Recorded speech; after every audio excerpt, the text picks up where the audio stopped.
പ്രാവശ്യം ഞാൻ വരട്ടെ, എൻ്റെ മനസ്സിലുള്ള ഒരു പദ്ധതി കൂടി പാലാത്തിൽ നിന്ന് വന്ന് ഈ റോഡ് അങ്ങനെ കണക്ട് ചെയ്യാനുള്ളതാണ്.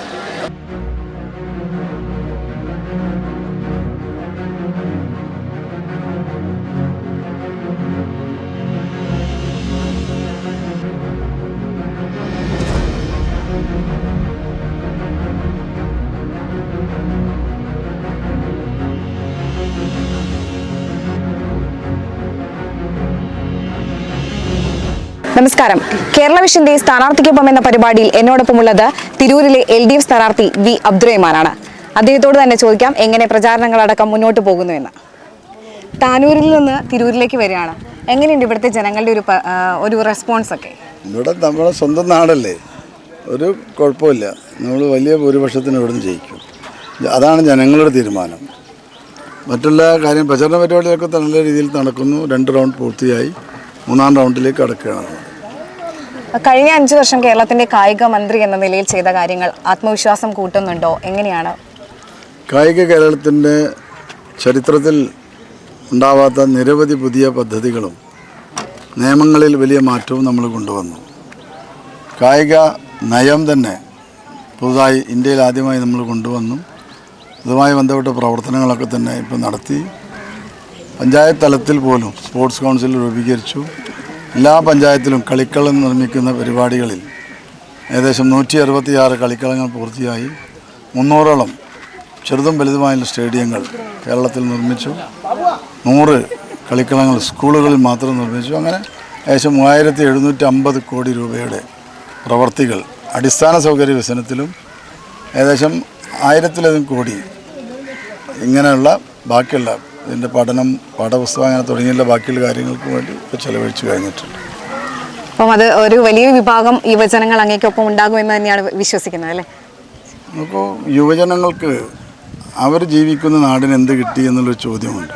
അവർക്ക് പേഴ്സണലായിട്ടുള്ള ഒരു കാര്യങ്ങളല്ല, ഈ നാടിൻ്റെ വികസനം അവർ ആഗ്രഹിക്കുന്നു. ഈ നാട്ടിൽ അവരെപ്പോലുള്ള ആളുകൾക്ക് പഠിച്ചു വന്നാൽ എന്ത് എന്ന ചോദ്യത്തിന് ഉത്തരമാണ് ഈ മുന്നണി ഗവൺമെൻറ് നൽകുന്നത്. ഇവിടെ തന്നെ ജോലി, ഈ നാട്ടിൻ്റെ അടിസ്ഥാന സൗകര്യ വികസനം. നമുക്ക് ഇതെല്ലാം തന്നെയാണ് നിങ്ങളിപ്പോൾ കാണുന്ന തിരൂർ. ഇതിൽ ചെറിയ കുട്ടികൾ നമ്മൾ സ്കൂളിലേക്ക് പോകുന്ന സ്ഥലമാണ്. എന്തൊരു അപകടമാണ് പതിയിരിക്കുന്നത്. അപ്പോൾ ഇതിലൊന്നും ശ്രദ്ധിക്കാൻ സമയമില്ല. ഇതൊക്കെ തന്നെയാണ് തിരൂരിൻ്റെ പ്രധാനമായിട്ടുള്ള കാര്യങ്ങൾ. മറ്റൊരു ക്വസ്റ്റ്യൻ എന്ന് പറയുന്നത്, എതിർ സ്ഥാനാർത്ഥികൾ നിരന്തരം ഉന്നയിക്കുന്ന ഒരു ആരോപണമാണ് ഈ ഇലക്ഷനിൽ അങ്ങ് താനൂരിൽ നിന്ന് തിരൂരിലേക്ക് വരുന്നത് പരാജയ ഭീതി ഭയന്നാണ് എന്നാണ്. അതിനൊരു മറുപടി എന്താണ് കൊടുക്കാനുള്ളത്? തിരൂരിൽ ഇന്നേ വരെ LDFൻ്റെ ഒരു സ്ഥാനാർത്ഥി ഒറ്റ തവണയാണ് ജയിച്ചിട്ടുള്ളത്. പിന്നെ പരാജയഭീതി എന്ന് അവിടെ പറയേണ്ട ആവശ്യമില്ല. ഈ പറയുന്ന ആളുകൾ 2 തവണ അവിടെ പരാജയപ്പെടുത്തിയാണ് അവിടെ MLAയും മന്ത്രിയുമായത്. അവിടെ ആ നാട്ടിൽ എനിക്ക് കിട്ടിയുള്ള നിവേദനങ്ങൾ 95% കാര്യങ്ങളും പൂർത്തീകരിച്ചിട്ടുണ്ട്. പിന്നെ ഇവർ ഭരിച്ച് കുളമാക്കിയ, മുമ്പ് താനൂർ കുളമാക്കിയ പോലെ തന്നെ ഈ നാടും കുളമാക്കി വെച്ചിട്ടുണ്ട്. അപ്പോൾ എൻ്റെ നാടും നന്നാവണം, അതിലപ്പുറം ഒന്നുമില്ല. പിന്നെ ഓടിയവരെ കൂട്ടത്തിൽ PK കുഞ്ഞാലിക്കുട്ടിയുണ്ട്, KM ഷാജി ഉണ്ട്. ഇവരാണ് ഇവിടുത്തെ ഇപ്പോൾ റിലേയിൽ ഓടിക്കൊണ്ടിരിക്കുന്നവർ. അവരെ ഓട്ടത്തോളം നമ്മൾ വരില്ല. നമ്മൾ സുരക്ഷിത മണ്ഡലം തേടിയൊന്നും ഓടിയിട്ടില്ല, സ്വന്തം നാട്ടിലേക്കേ മാറിയുള്ളൂ. അതിവരിങ്ങനെ പ്രചരിപ്പിക്കുന്നത് നമുക്ക് നല്ലതാണ്, കാരണം ഒരു പബ്ലിസിറ്റി നമുക്കും കിട്ടുമല്ലോ. മറ്റൊരു ക്വസ്റ്റ്യൻ ഉള്ളത്, നിരവധി ചർച്ചകൾ നടത്തി ഒരുപാട് കഷ്ടപ്പെട്ട് സ്പോൺസർമാരെ കണ്ടെത്തി. അർജന്റീന വരാത്തതിൽ ഒരുപാട് വിവാദങ്ങളുണ്ടായി. അത് ഏത് തരത്തിലാണ് വിഷമിപ്പിച്ചിട്ടുണ്ടോ? ഇവിടെ വിവാദങ്ങൾക്ക് അടിത്തറയില്ല.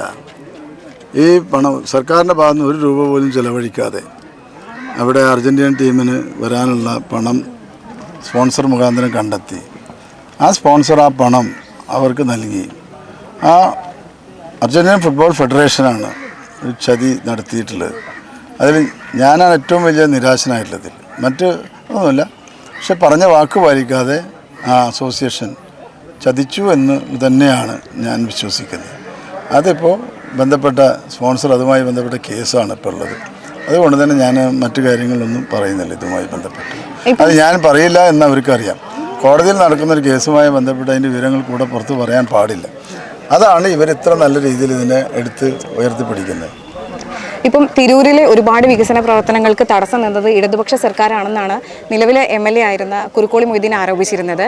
അപ്പം അത്തരത്തിലൊരു തടസ്സം ഉണ്ടായതുകൊണ്ട് മാത്രമാണോ ഇവിടെ ഫണ്ട് അനുവദിക്കാത്ത? അങ്ങയുടെ ശ്രദ്ധയിൽ എന്തെങ്കിലും പെട്ടിട്ടുണ്ടോ? നമുക്ക് കേരളത്തിൽ ഫണ്ട് അനുവദിച്ചതിൽ ഏറ്റവും കൂടുതൽ ഫണ്ട് ലഭിച്ചൊരു ജില്ലയാണ് മലപ്പുറം. ഇവിടെ കുറുക്കോളി മൊയ്തീൻ മാത്രമല്ല MLA. ഇവിടെ വള്ളിക്കുന്ന് MLA ഉണ്ട്, കൊണ്ടോട്ടിയുണ്ട്, മലപ്പുറമുണ്ട്, മഞ്ചേരിയുണ്ട്, കോട്ടക്കലുണ്ട്. 14 മണ്ഡലങ്ങളിൽ ലീഗിൻ്റെ MLA-മാരുള്ളൂ. അവരൊന്നും പറഞ്ഞിട്ടില്ല. അതിൽ 13 ആളും പറഞ്ഞിട്ടില്ല.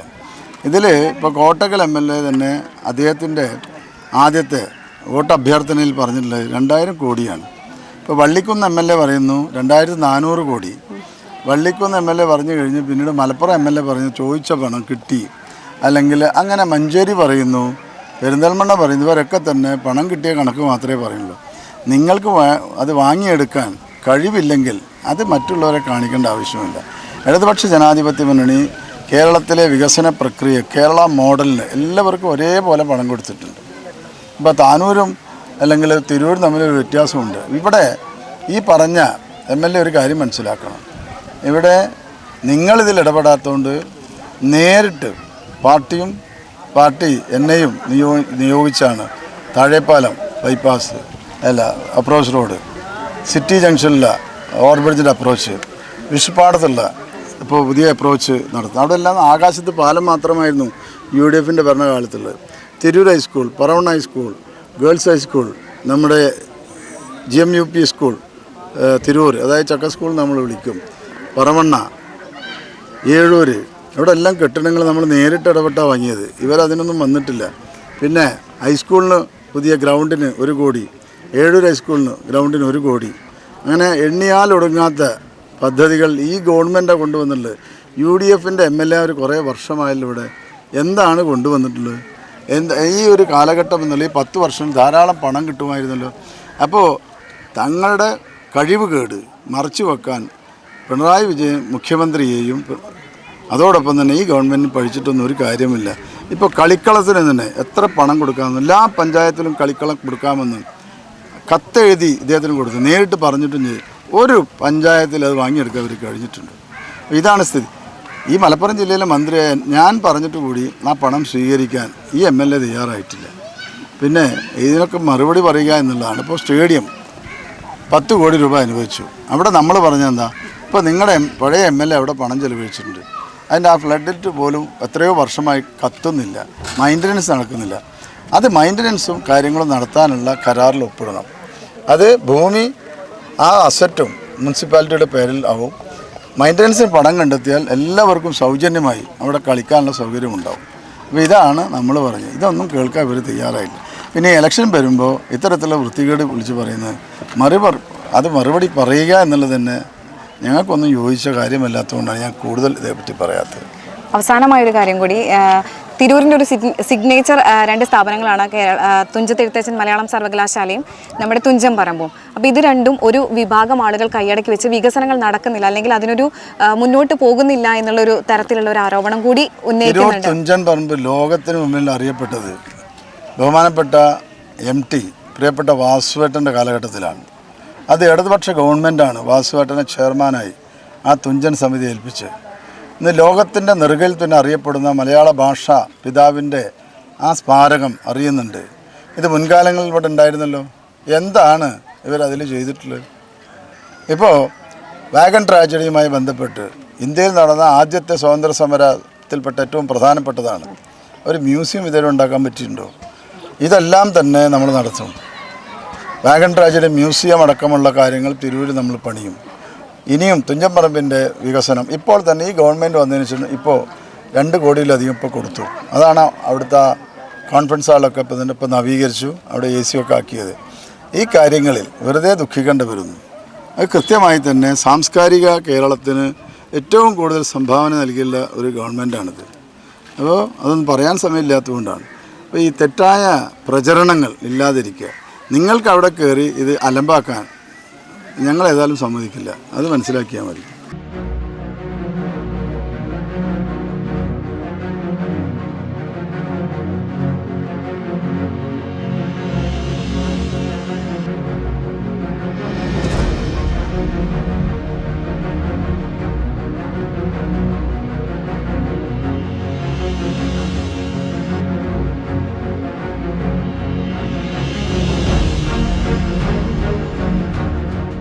താനൂരിൽ നിന്ന് തിരൂരിലേക്ക് വന്ന് മത്സരിക്കുന്നത് പരാജയഭീതി കൊണ്ടല്ല, മറിച്ച് തന്റെ സ്വന്തം നാടായതുകൊണ്ടാണെന്നാണ് വി അബ്ദുറഹ്മാൻ പറയുന്നത്. കഴിഞ്ഞ 10 വർഷം താനൂരിൽ നടപ്പിലാക്കിയ അതേ വികസനം കുറുക്കോളി മൊയ്തീൻ നടപ്പിലാക്കാത്ത വികസനങ്ങളും ഇവിടെ നടപ്പാക്കുമെന്നാണ് അദ്ദേഹം ആത്മവിശ്വാസം പ്രകടിപ്പിക്കുന്നത്. ക്യാമറ പേഴ്സൺ വൈഷ്ണവിനോടൊപ്പം അശ്വിനി ശ്രീവേൽ, കേരള വിഷൻ.